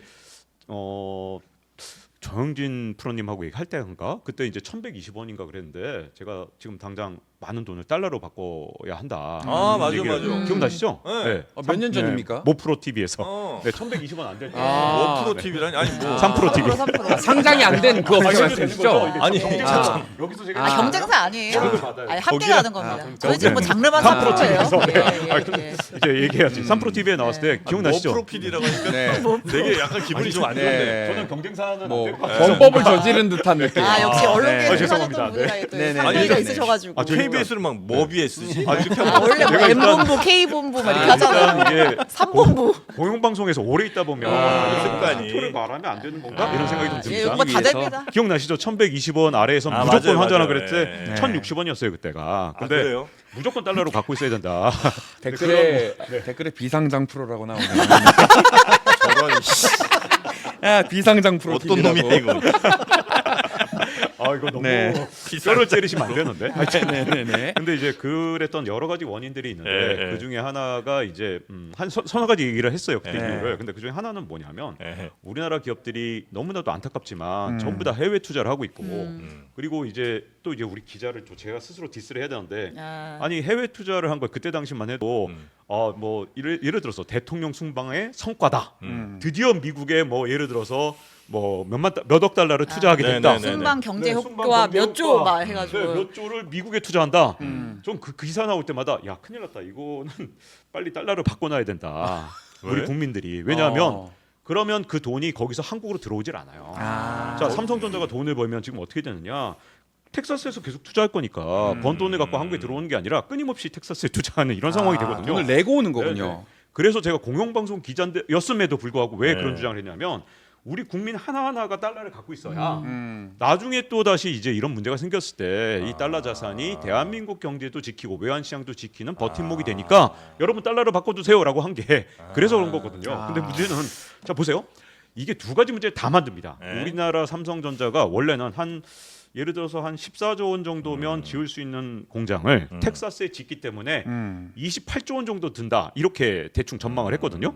근데 요즘에 미국에서 물가가 막 폭등을 해서 막 40~50% 올랐단 말이죠. 사실 이게 누적으로 계속 올랐기 때문에 사실 물론 이제 뭐 여러 가지 이유 때문에 더 오른 게 있지만 네. 건자재 가격 이런 것들이 많이 올랐기 때문에 네네네. 요즘 건설 비용은 40조가 넘는다 이런 얘기들이 있어요. 자 그러면 삼성전자가 이제 장사를 잘한다 하더라도 미국에다가 투자할 금액은 점점 더 늘어났는데 자 법인세든 환율이든 둘 다 문제가 되겠죠. 네. 그래서 제가 보기에는 이 반도체 경기가 나중에 좋아진다고 해서 법인세 문제가 그렇게 쉽게 해결되겠느냐라는 문제가 있죠. 그리고 소득세도 문제인 게 삼성전자가 예전에는 그 각 번 돈을 우리나라에 환전을 해서 우리나라 환율도 낮아지고 이 과정에서 삼성전자 직원들이 막 보너스를 받았단 말이에요. 네, 맞아요. 그러면 거기에 소득세도 많이 내고 네. 이분들이 정말 애국자였죠 그때는. 네, 네, 근데 네. 지금은 그 고리도 깨졌다는 거죠. 내수를 연결되는. 그래서 지금 제가 보기에는 여러 가지 세수 펑크 문제는 네, 네. 고질적이 될 가능성이 있습니다. 반도체가 3년 전 내가 달러 사라 했지. 그 나왔습니다. 아. 자, 2년 전에 엔비디아 사라 했지. 혹시 하셨나요? 저는 그건 안 했는데요. 저는 이제 법적으로 주식을 좀 못하게 돼 있습니다. 아하 그렇습니까? 와이프가 이제 펀드 매니저이기 때문에 그래요? 가족 계좌를 신고하기가 짜증 나가지고 안 하고 있습니다. 그리고 사실은 저희 같은 사람들이 평론을 하는데 네. 자기 주식이 있어봐요. 네. 너희 평론이 공정하냐 아, 이런 그렇지, 얘기할까봐 그렇지. 원천적으로 차단하고 있습니다. 아니 그러니까 뭐 달러 뭐 사라고 했지 이런 거 뭐 없어요? 달러는 사도 되잖아. 아니 이거 뭐 우리 아, 뭐 뭘 사라? 예언에 아, 추천, 우리 추천. 딱 얘기했는데 딱 내 말대로 됐지 않냐 이런 거 하나씩 갖고 있어야죠. 없어요? 아니, 지금 다음 말 받아서 할 거 생각하고 그래요? 있습니다. 예. 자 그래. 한번 아, 근데 해봐요. 지금 두 분이 네. 너무 나라 걱정을 많이 해가지고 세수결손 얘기로 쭉 흘러왔는데 네. 다시 조금 이제 디테일로 들어가서 네. 그럼 종부세 아, 네. 아까 뭐 구조적으로 좀 개편은 필요하다 그 방향에는 공감한다고 이제 하셨잖아요. 타이밍이 좀 안 좋다는 네. 거고. 그럼 좀 밀어서 하면 되는 거예요? 아니면 뭐 1주택자 뭐 다주택자 나눠가지고 뭐 어떻게 해야 되는 거예요? 뭐 저는 개인적으로는 지금 이제 시점이 굉장히 안 좋은 게 음. 지난해 이제 통계 보고서 진짜 깜짝 놀랐는데 이제 국제결제은행 BIS 통계에서 네. 이제 여러 이제 주요 국가들을 쫙 이제 줄을 세웠어요. 근데 22년 2분기 대비 23년 2분기에 대부분의 나라가 총부채 비율이 줄어들었거든요. 네. 그 비율도 엄청납니다. 예를 들어서 영국 같은 경우 25% 줄어들었고 미국도 10% 줄어들 때 언제 22년 2분기 말부터 네. 23년 2분기 말까지 그래요? 모든 나라가 진짜 다 총부채 비율이 줄어들었어요. 오. 근데 어떻게 그랬지? 네, 주요 국가가. 음. 근데 한 20여 개 국가를 BIS가 쫙 나열했는데 네. 그것도 줄어든 것도 보통 조금 줄어든 게 아니라 막 10%씩 줄었거든요. 미국 이런 나라들이. 근데 한국만 5%가 늘었습니다. 왜 그랬냐? 아까 박시정 평론가님도 말씀하셨지만 여러 가지 방법으로 정부에서 빚내서 집 사라는 여러 가지 정책을 해줬잖아요. 아하. 근데 이 정책이 진짜 제대로 먹혀든 거죠. 그래서 우리나라만 5%나 다른 나라 막 10% 20% 줄 때 우리만 늘어났기 때문에 지금 가계부채 문제를 더욱 더 심각하게 만들었거든요. 네네. 근데 원래 그런 정책이 네.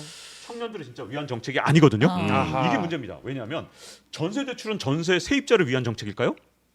전세 대 네, 전세 세입자들한테 예. 값싸게 대출을 해준다. 음. 많이 대출해줄게. 집주인이 좋지. 그렇죠. 집주인이 좋지. 자, 아 어. 부동산 전문가입니다. 내가 집값 세게 해서 바로 대출 그거예요, 바로. 받게 해주니까 어. 왜냐하면 세입자한테 아무도 그 대출을 해주지 않으면 네. 들어올 사람이 없지. 똑같죠. 무기 대등의 원칙이니까 이게 극장 효과라는 건데 자 극장에서 영화를 보는데 네. 맨 앞줄에 있는 사람이 갑자기 다 일어나서 네. 영화를 보는데 저는 이제 뒤쪽에 앉아서 편하게 앉아서 보고 있었어요. 네. 근데 맨 앞줄 사람이 딱 일어나면 두 번째 줄 사람도 일어나야 돼요. 안 보이니까. 안 보이니까. 어. 근데 세 번째 줄도 계속 일어나서 결국 극장 안에 있는 모든 사람이 영화 끝날 때까지 2시간 동안 서 있어야 됩니다. 그래서 그 중간에 네. 조폭 하나가 있어야 돼. 아하. 아그 앉읍시다. 씨. 뭐 이러면서 문신 보여주고 뭐 이런 어깨 한번 보여줘야죠. 다 같이 앉는 건데. 빨리 앉아야 되는데 네. 전세 대출이 바로 네. 그런 대출이에요. 뭐냐면 네. 극장 앞에 있는 맨 앞에 있는 사람들 예를 들어서 청년들한테 이걸 더 값싸게 대출 금리 낮춰서 더 많이 빌릴 수 있게 해준다.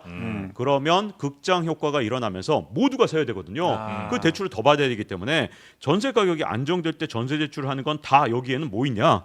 집을 가진 사람을 보호하기 위한 겁니다. 아. 왜 그러냐?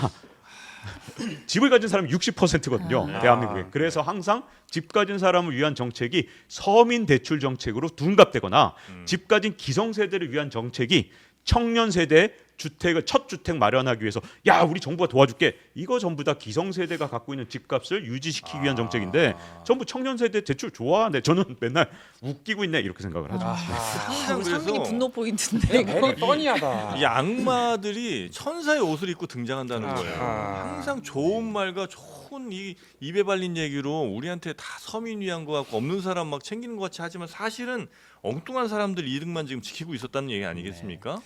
네, 말씀 주신 것처럼 종부세 자체를 보면 그러면 네. 개선할 점이 예. 하나도 없느냐? 예. 그런 건 아니죠. 예, 사실 예. 어느 제도든 늘 이 시대나 시장 상황이나 이런 걸 맞춰서 개선할 부분이 나오죠. 네. 근데 예를 들면 이런 겁니다. 지금 종부세 자체가 완벽하다 쳐도 가만히 물가 상승률만큼 집값이 그냥 올라간다고 칠게요. 그래도 공제액이 고정돼 있으면요. 가만히 앉아서 매년 증세가 생기는 꼴입니다. 이해되시죠? 예. 만약에 내 집이 10억인데 네. 12억부터 이러면 공제야. 네, 그럼 네. 8억 원에 해당하는 세금을 내야 되는데 집값이 올라가요. 아까 공제액은 고정이잖아요. 예. 그럼 집이 21억이 됐어. 네. 그거만큼 과세 표준이 계속 올라가잖아요. 21억이 됐어요? 아니 예를 들어 아까 예를 20억에서 12억을 빼면 8억이 세금인데 네. 어, 예.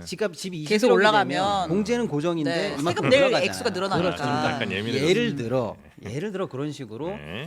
이 시장이 합리적으로 받아들일 수 있을 만큼 조정할 부분이 왜 없겠어요. 아. 있는데 네. 지금 논의의 문제는 뭐냐면 그런 합리적인 논의 또는 이게 제도 개선 이런 예. 게 아니라 정부 일각에서는 지금 네. 아예 폐지해버리자는 거예요. 아. 근데 저는 이 부분이 굉장히 문제가 된다는 게 뭐냐면 그러면 자산 관련한 소득 자체가 없는 나라로 만들겠냐라는 거예요. 아니 근데 원래 사실은 부의 대물림은 소득 개인이 벌어들인 능력 베이스로 있는 소득보다는 사실 기본적인 보유세 재산세 내잖아요. 예, 그 재산세 있잖아. 그러니까 그 좀 말씀 더 예, 드리고 예. 말씀드려볼게요. 그럼 네. 재산세와 종부세 관계를 좀 이따 말씀드릴게요. 예. 네. 어쨌거나 자산에 네. 부과하고 특히나 가장 그 상위 랭크에 있는 제일 비싼 단계에서 내야 되는 자산에 내는 세금 자체를 그냥 아예 없애버린다라는 게 조세 관련한 사회적 형평에 도대체 맞는 것이냐라는 얘기를 하지 않을 수가 없고요. 예를 들어서 그런 식으로 자산 관련한 세제를 쉽게 건드려서 어느 쪽을 무너뜨리거나 없애면 정말로 세금이 주느냐 이게 단순한 논리거든요. 그렇지는 않아요. 그럼 실제로 작년에도요. 엄청난 세수 결선 결과 어떤 네. 일이 벌어졌느냐? 실제로 전체 국세에서 차지하는 국가 세금에서 차지하는 비율 중에서 근로소득세가 다른 건 다 떨어졌죠. 네. 세수 결손이 났으니까 비율적으로 떨어져야 될 거 아니에요. 근데 근로소득세만 비율도 오르고 그러니까 비중도 오르고 절대값도 올랐어요. 내 네. 돈. 이제 그러니까 국민 그렇죠 내 돈인 내 거예요. 돈. 네. 조금 과장하자면 예. 대기업이나 사장님이 낼 돈 없애주고 강남 부자가 낼 돈 없애주고 일반 많은 그 투명한 우리 우리 기업에서 유리 세금이 지갑들. 더 거쳐서 나라를 지탱했다는 거예요. 네, 네, 네. 근데 이런 부분에 대한 형평 논의를 우습게 보고 미시적으로 고쳐야 될 약간의 문제를 가지고 아예 폐지 논의로 성급하게 넘어가는 것은 네. 네, 그건 좀 무리가 있다 이렇게 보는 거죠. 네. 아니 근데 예를 들어서 부동산 내가 뭐 50억짜리 저 집에는 늘 보유세를 내잖아요. 종부세를 내고 50억 통장에 돈이 있어. 여기엔 세금 안 매깁니까? 처음에 50억이 들어올 때 관련해서 세금이 있었겠죠. 이 돈이 예. 월급으로 받든 이자 소득으로 받든 사업 소득으로 받을 때 세금이 있었겠죠. 어디서 훔쳤어? 어디서 훔쳐요? 돌려줘야지. 비싼 거 아니에요, 지금? 돌려줘야지. 아까부터 지하 경제가 아이고. 굉장히 지금 깜짝이야. 지하 경제 쪽에 아, 미안합니다. 숨기고 싶은 게 많으신 분이에요 지금 그쪽을 많이 연구하고 있는 테두리에서 거예요. 얘기하지 합시다. 정영진 프로 이거 바로 그 불법이 나오는데 사실 근데요. 네. 지금 정 프로가 말씀하신 그런 세금을 도입했던 나라들은 있었어요. 아 그래요? 너 돈 갖고 있네 세금 내. 프랑스가 아. 그랬었거든요. 아, 그래요? 아, 역시. 그러다 보니까 그 당시에 여러 가지 문제가 많았고 유명한 그 뭐 이름 뭐였더라? 저 프랑스 이름을 잘 기억 못 하는데 파르디오 뭐 이런 분이에요. 뭐 파르디오? 제 파르디오? 하여튼 잘 모르겠는데 너무 좀 나- 선정적인 거 아니에요? 하여튼 어떤 남성 배우분이 막 러시아로 국적으로 제라르드 파르디오. 아 제라르드 파르디오. 예. 난 어떻게 뭘 잘 자꾸 나오지? 아 프랑스 이름 너무 어려워요. 네, 근데 어쨌든 유명한 배우죠. 네 그런 분들이 막 프랑스에서 국적을 버린다는 등 만둥 뭐 이렇게 말이 많았었는데 뭐 실제로 거기에다 세금을 물린 적은 있지만 네. 우리나라 국민 정서상 돈을 갖고 있다고 부유세를 아. 물린다. 요거까지는 좀 부자가 문제지 죄는 않습니까? 아니니까. 아니 같은 논리면 뭐 저 주택에 부과하는 세금도 마찬가지 아닌가 하는 그러니까 뭐 생각이 했었는데. 종부세만 해도 징벌과세는 이중과세는 얘기가 나오는데 예. 부유세 하면 난리가 나겠죠. 아. 네. 네. 이상민은 지금 무슨 세금만이 내요 보통? 저요? 네. 저는 3.3%건 뭐 기본적으로 낼 테고. 예. 그리고 좀 봐야 됩니다. 제가 볼 때는 이 식비에서 나가는 간접세가 가장 식비 엄청 많이 나갑니다. 식비 너무 많이 나가요. 같이 뚱뚱하다고 많이 먹는다는 그 편견 좀 버리세요. 상이 안 뚱뚱해요. 근데 먹는 거에 비해서 살이 좀 안 찌는 편이긴 한데. 아 그래? 네네네. 아니 먹는 건 나보다 안 먹는 거 아, 같은데. 그래요? 네, 제가 더 많이 먹어요. 어쨌든 세금을 좀 봐야 된다. 네. 성수동 일대에서 네. 맛있는 집 많이 찾아다니더라고요. 소바 맛있습니다. 여름엔 또. 성수동. 네네, 소바. 아, 네. 성수동의 소바 맛있죠. 네네네. 네. 스시하고 아, 자 같이 그러면 먹으면. 지금 벌써 1시니까 우리 아, 1시야? 종부세 그럼 얘기는 다 했고 네. 상속세 얘기만 조금 짧게 할까요? 네, 상속세 음. 짧게만 네. 하겠습니다. 네, 짧게. 상속세를 우리나라 기업들이 그러니까 이런 얘기는 하시더라고요. 뭐 대기업까지 뭐 모르겠고 난 기업 얘기는 하고 싶지 않아. 개인 상속세 얘기하고 싶다. 기업은 남의 일이니까. 남의 일이잖아. 그러니까 한 50억, 100억 요 정도 있는 그래도 부자는 부자인데 그렇다고 완전 무슨 슈퍼리치는 아닌 이런 분들이 어쨌든 요거를 저 애들한테 물려주고 싶은데 마땅한 방법이 없고 하니까 그냥 다 외국으로 나간다는 거예요. 맞아. 다 싱가포르에 법인 내고 막. 네, 그래서 그렇게 다 나갈 것 같으면 결국 이 손해는 누가 보는 거냐? 우리나라 사람들이 다 보는 거냐? 보는 거 아니겠느냐는 이제 얘기를 하십니다. 그래서 상속세는 어쨌든 내가 벌면서 다 세금을 일면 낸 거니 상속세는 좀 다른 나라들도 별로 없고 한데 좀 우리도 없애자 이런 얘기 하시더라고요. 이 상속세가요. 다른 나라가 문제가 없었을 때는 괜찮았어요. 우리나라 상속세가. 근데 문제는 미국 같은 나라가 갑자기 트럼프 전 대통령이 나타나서 예. 미국도 우리랑 뭐 크게 차이 나지 않는 상속세를 갖고 있다가 갑자기 공제를 한 예를 들어 부부 합산이면 한 200억까지 미국에서 상속세를 공제해 준 겁니다. 연방세 200억 이요? 같은 경우. 예. 오. 물론 이제 주세가 따로 있기 때문에 네네네. 주마다 또 다르고 막 10억부터 붙는 주도 있고 막 그래요. 근데 어쨌든 연방세를 기준으로 하면 200억까지 공제를 해주는 거죠. 자 이렇게 되다 보니까 우리나라에서 부유층에서 지금 현재 어떤 현상이 나타나냐면 진짜 심각한데 이렇게 하면 안 되는 거 아닙니까? 근데 너무 치사하게 진짜 너무 치사한데 미국으로 일단 어떤 방식이든 영주권이든 뭐든 해서 옮겨놓은 다음에 여기서 상속을 마무리합니다. 그런 다음에 다시 한국으로 돌아와요. 그러고 나서 건강보험은 한국이 훨씬 좋거든요. 그러니까 양쪽으로 진짜 꿀 빠는 거죠. 지금 이거 문제가 심각합니다. 그래서 제가 상속세 이게 개편이 한국만 놓고 보면 이게 도대체 무슨 소리냐 이렇게 내가 상속할 자산도 없는데 이거 부자 감세 아니냐 이렇게 말씀하시는 분들이 계실 텐데 지금처럼 하면 양쪽에서 꿀 빠는 분들 때문에 일부 아니에요. 요즘 점점 많아지는데 심각하더라고요. 그래서 그러니까. 이거를 어떤 식으로 글로벌 트렌드냐? 이게 글로벌 트렌드가 있습니다. 네. 자, 스웨덴에 상속세가 있다. 어느 쪽입니까? 스웨덴? 네. 스웨덴은 없지 않아요? 네, 스웨덴에 상속세가 없긴 한데요. 네. 이게 아주 굉장히 묘하게 지금 이런 스웨덴 국가들이 얕게 바꾼 거예요. 이게 자본 이득세로 바꾼 겁니다. 상속세가 아니라. 자, 그러니까 기본적으로 상속세를 없앤 나라들은 자본 이득에 대해서 중과세를 하고 해마다 이렇게 예를 들어서 계속 걷는 거죠. 그런 소득세가 다음에- 높은 네네, 겁니까? 그렇죠. 아. 그리고 자본 이득세의 가장 강력한 개념은 뭐냐면 요거 이제 부모로부터 물려받았을 때는 세금을 과세하지 않습니다. 제가 예를 들어서 뭐 무슨 기업이 있는데 한 1,000억 원짜리 기업인데 이걸 내가 물려받았어요. 이걸 영업을 하는 동안은 제가 세금을 내지 않아요. 근데 문제는 이걸 취득한 가액은 얼마죠? 0원이죠, 0원. 그러니까 여기에 대해서 제가 이제 나중에 이걸 1,000억으로 팔았어요. 그럼 이거는 0원에 구입해서 1,000억에 팔았으니까 이 자본에 대한 이득 세금을 내는 겁니다. 왜 이 기준으로 자꾸만 바꾸고 있느냐? 아까 같은 그런 꿀 빠는 행동을 막기 위해서 평소에도 자본 이득세에 대해서 좀 세율을 높이고 대신 어떻게 하느냐?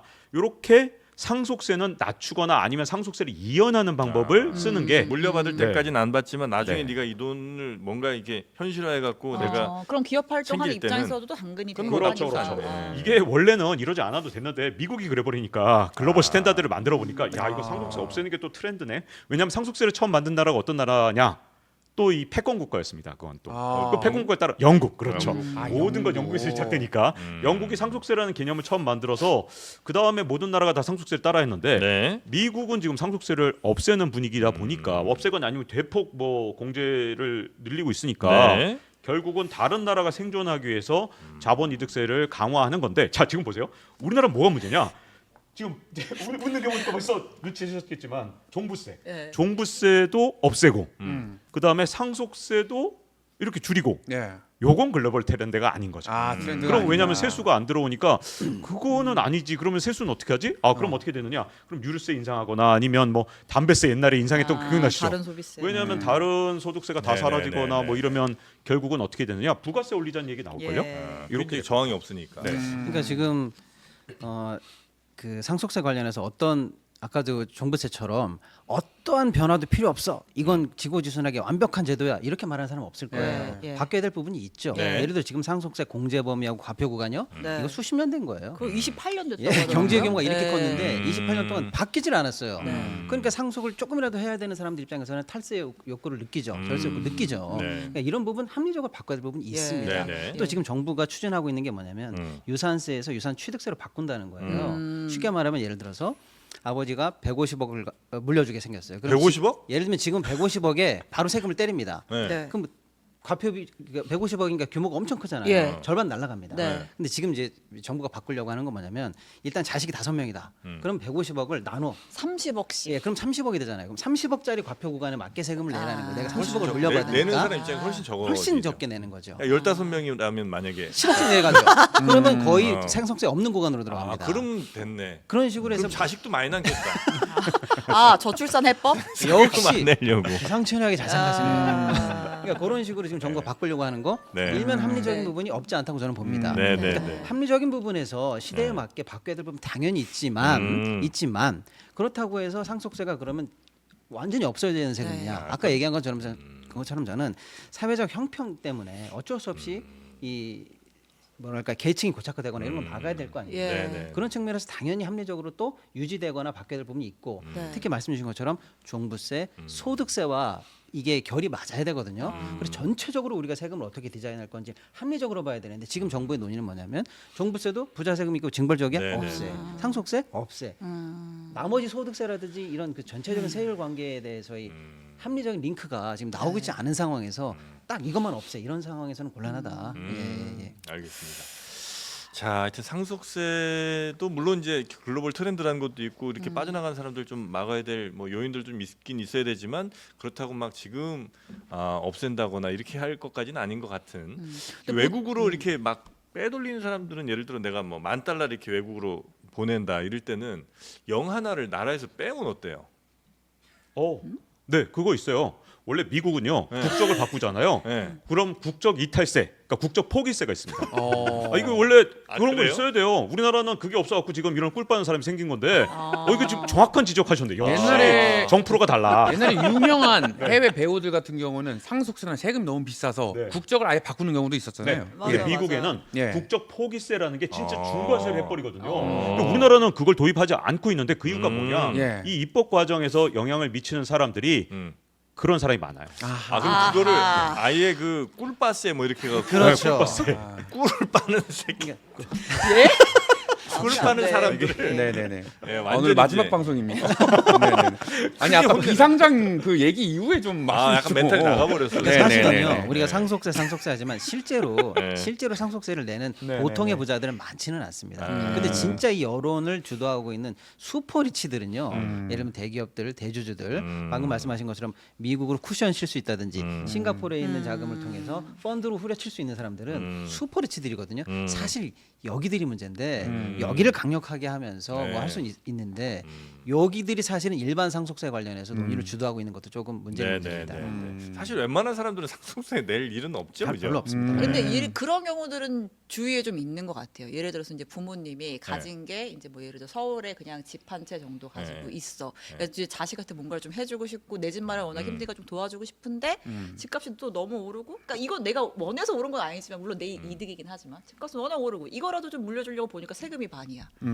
이제 그런 경우에는 조금 그러니까 예를 들어 약간 이런 짜증이 난다. 평범한 국민들의 네. 법 감정을 고려해서 네, 네, 네. 예를 들어 네. 강남 비싼 집은 아니더라도 네, 그냥 보통의 서울 집값 다 비싸니까. 이 평균 집이나 뭐 국민 평형에 해당하는 집 정도는 물려주고 싶다. 예. 세금 없이 예를 예, 들어서 예. 그런 논의와 방금 제가 그러니까 상속세 없애 이 다르죠. 논의와의 예. 진짜 갭이 따로 있다. 그런 거죠. 예. 알겠습니다. 그래 뭐 크게 뭐 막 비싼 집도 아니고 그냥 윗집이 저 아이유 살고 뭐 이런 집인데 네. 그냥 이거 하나 자식한테 주고 싶다 이런. 그러니까 150억밖에 안 하잖아요. 아이고 사는 집. 네, 네. 네, 오늘 아주 논의의 수준이 굉장히 깊었던 것 같습니다. 네네네. 네, 이 정도로 경제 이슈를 또 깊이 있게 또 여러분께 설명해드릴 수 있는 프로가 얼마나 될까? 3프로 TV 말고는 없지 않나